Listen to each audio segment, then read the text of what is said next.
Mari Musa, and I'm from the Socialist Workers' Party. Now, my name is Gnaka, Lagoke Africanism Forum, and in 2007, we decided to launch a Pan-African Forum, because we believe in internationalism and we believe in Pan-Africanism. And then we've been organizing those conferences, and then to bring Africans and African-American and then like-minded people so that we can talk about, a better Africa and a better world. Now, as we were doing that, we needed to expand, our network. We needed to network with like-minded organizations. And then since 2011, there are some organizations that have been really, really supporting us in this struggle. We have, the first one is Answer Coalition. When we need them, they are there, they organize rallies, they invite us. And then so anytime we want to do this conference, we need to have always one person who represented the Answer Coalition organization, and then the leader of Answer Coalition and also the Party for Socialism and Liberalism is socialism and what? Liberalism, right? Yeah, liberation, yes. Brand Becker. And today, Nadia is here, to speak on behalf of an organization. So let's give a round of applause to Answer Coalition and to Nadia. The second one is that I'm going to skip. The second one is the Socialist Workers' Party. So I've been looking for, for strong organization, and then somehow, with Omari Musa and James Harris, we could connect. And then since last year, or maybe for the last couple of years, we've been partnering and organizing things together. And because of the strong base and because of the commitment, even when Africans do not show up, we know that people from the Social Workers' Party or Answer Coalition are going to show up. So thank you, Omari Musa and James, for the wonderful work you're doing for the cause of Africa, the cause of the global African community, and the cause of revolution in the world. Round of applause to the Social Workers' Party.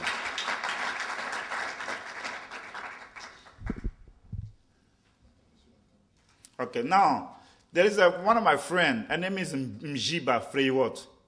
She's Black American. And she's committed, she's strong, she's powerful. We did our PhD together, and she got a job. Now she's in Ghana. And this is what she wanted to do. She's so happy to be there. But I wanted to pay her tribute because since we connected a group, the All African Revolution People Party, she's been doing a wonderful job. And then I told her last time, Mjiba, you're not here, so it is more complicated for us.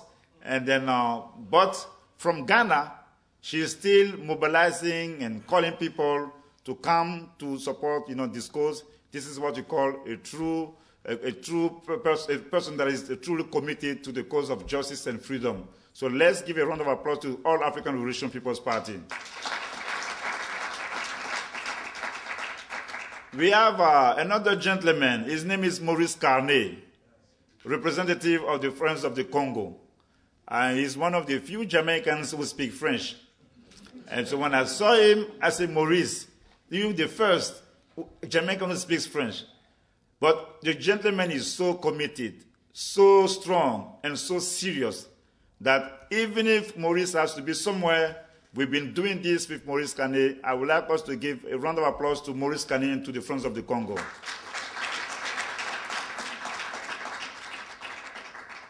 And then my friend and brother Netfa from the Institute for Policy Studies. Even if he's dealing with several things, Netfa has been there, giving us the opportunity to speak, give us the opportunity to promote, and then I would like us to give a round of applause to Netfa Freeman and on behalf of the Institute for Policy Studies.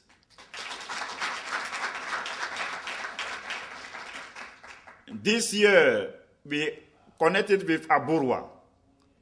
Aburwa is the community of the Burkinabe people in the Washington, D.C. area. And the president is here, Mathieu Sawadogo, and who helped us prepare this conference. And thanks to him, we have some faces from the Burkinabe community we never saw. Thanks to Mathieu and thanks to Aburwa. Let's give a round of applause to Mathieu Aburwa. Now, there are certainly some organizations that I forgot, but we decided to celebrate Thomas Sankara every year. And now the speakers will certainly tell you why it is important for us to celebrate Thomas Sankara. But when I came here to this country for school, I did not know that one day I was going to see Thomas Sankara's family. I was young when the gentleman was killed. All of us, we were mourning him in Africa. We were crying because we knew that we lost a true son of Africa, somebody who was sincerely committed to the cause of justice and freedom. And then because the great architect allowed it, I came here and I saw the Sankara family.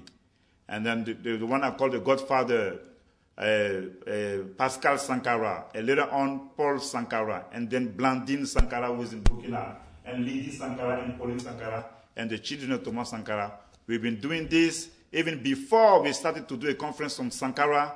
The family, particularly Pascal, has been supporting this institution and this activity, and I would like us to give a round of applause to the Sankara family here.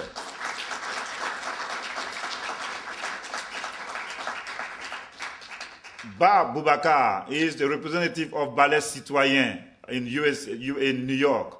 He came with one of his friends, and I'm happy because anytime we do something, Ba Boubacar always shows up, committed. He's a true soldier for the cause of justice and freedom.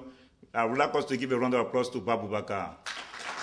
Now, we're going to start the conversation in a few, and we are excited. We believe that there is a new energy because we've been meeting new people, and for this particular conference, beside the people I've mentioned, there is a group of friends in Canada, and then one of the ladies who supported us and who did the audio segment, her name is Gnaka, and then she's Kemit, and for the community of Kemit who support our struggle, and particularly for Gnaka, I would like us to give a round of applause to Gnaka for what she's doing for us and for the organization. Now, we're going to start, and then Bill Fletcher he has a very important commitment after this conference. So we will certainly start with Bill Fletcher. He speaks after him, Nadia, and then Omari Musa, and then we're going to finish with Ernest, who is coming from New York. So, Bill, thank you very much. When Dr. Lagoke calls, I respond. I've been trained appropriately. So it's just great. At an event like this, we can expect that we will speak in praise of Thomas Sankara. We will talk about his contributions. I wanted to start with this question of the role of heroes. When we're talking about heroes, we're talking about people who both shape and are. Martin Luther King, he went to Montgomery in 1955, essentially planning on being a minister and not really engaging in anything.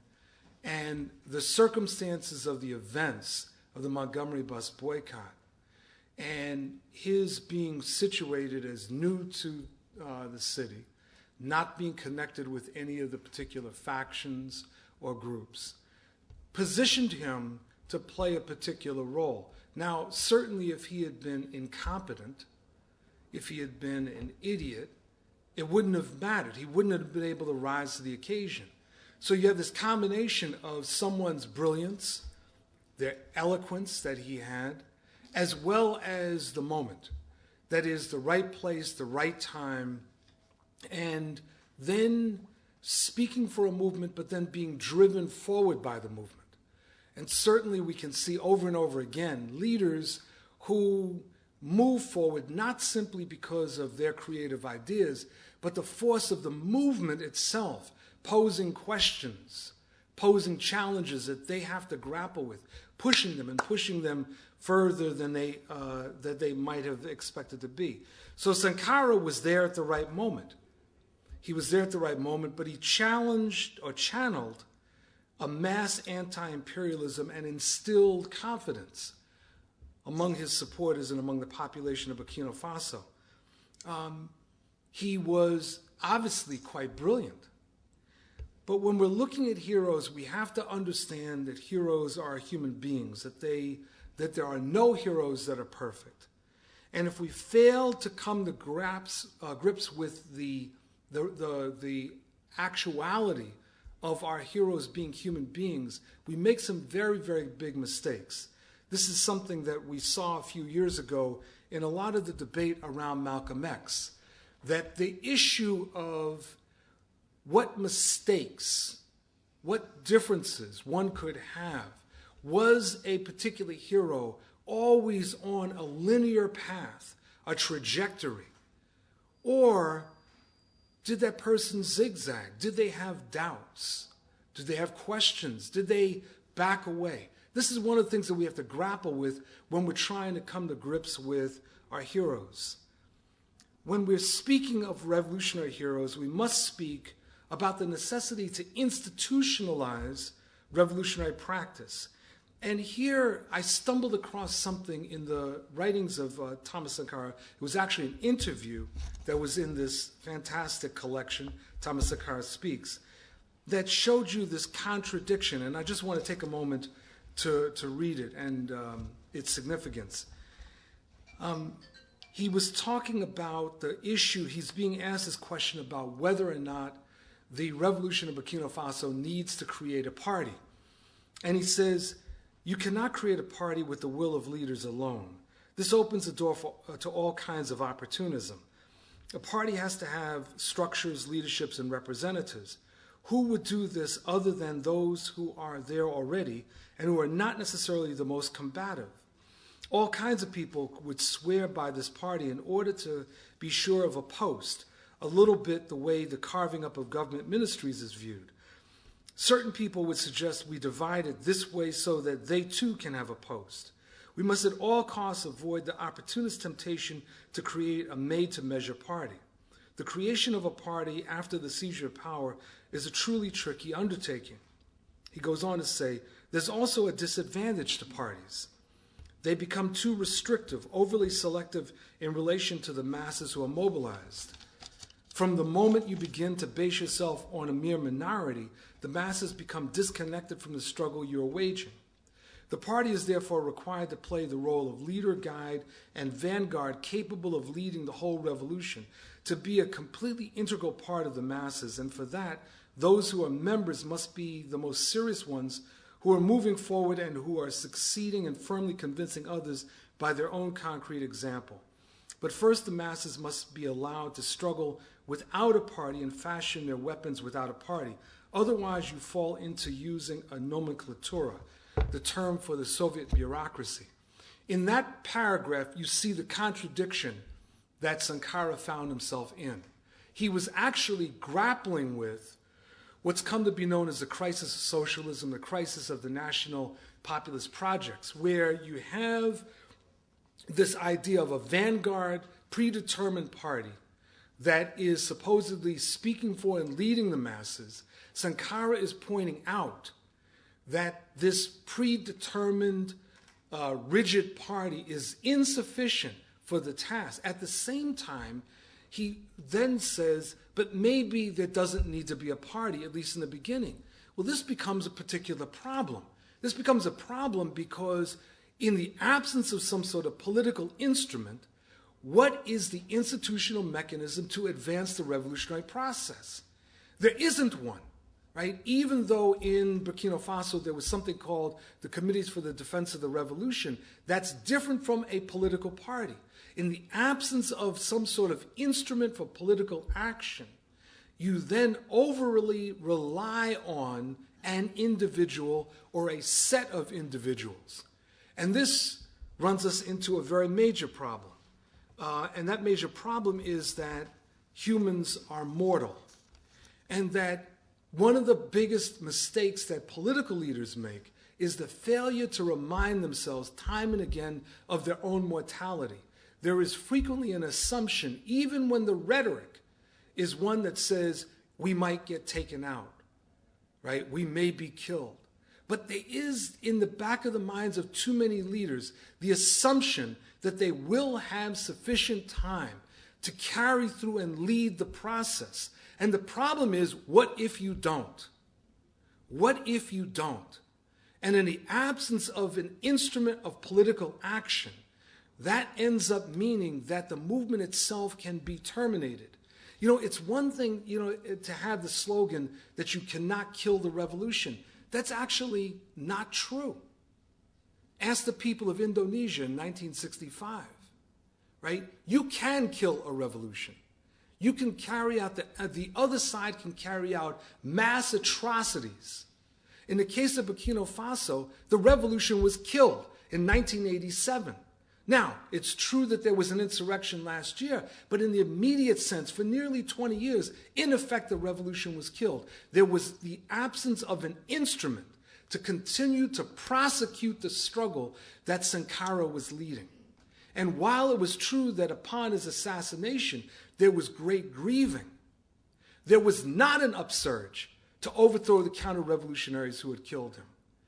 This issue of the instrument of organization, instrument of politics, is one that we cannot avoid dealing with. That when we worship individuals, when we put them too far above us as human beings, we're making that fatal mistake. We're forgetting this issue of mortality. We're also forgetting that individuals can make mistakes. That there are no individuals, there are no human beings that cannot make mistakes. And therefore, the issue of the instrument of politics becomes important in checking people, in reminding people that maybe there's a different way of looking at something. And so we have this situation that we have to, when we look at Burkina Faso and we look at the legacy of Thomas Sankara, we have these two things that we have to look at.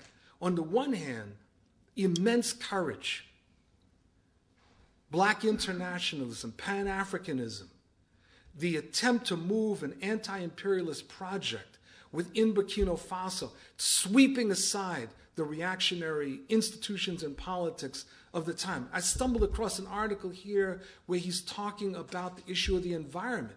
And now, this may right now not seem particularly radical, but when you think in the 1980s of how many leftists essentially dismissed the issue of the environment. And right there, he's talking about the importance of the environment as part of our revolutionary task. I mean, there were these amazing contributions.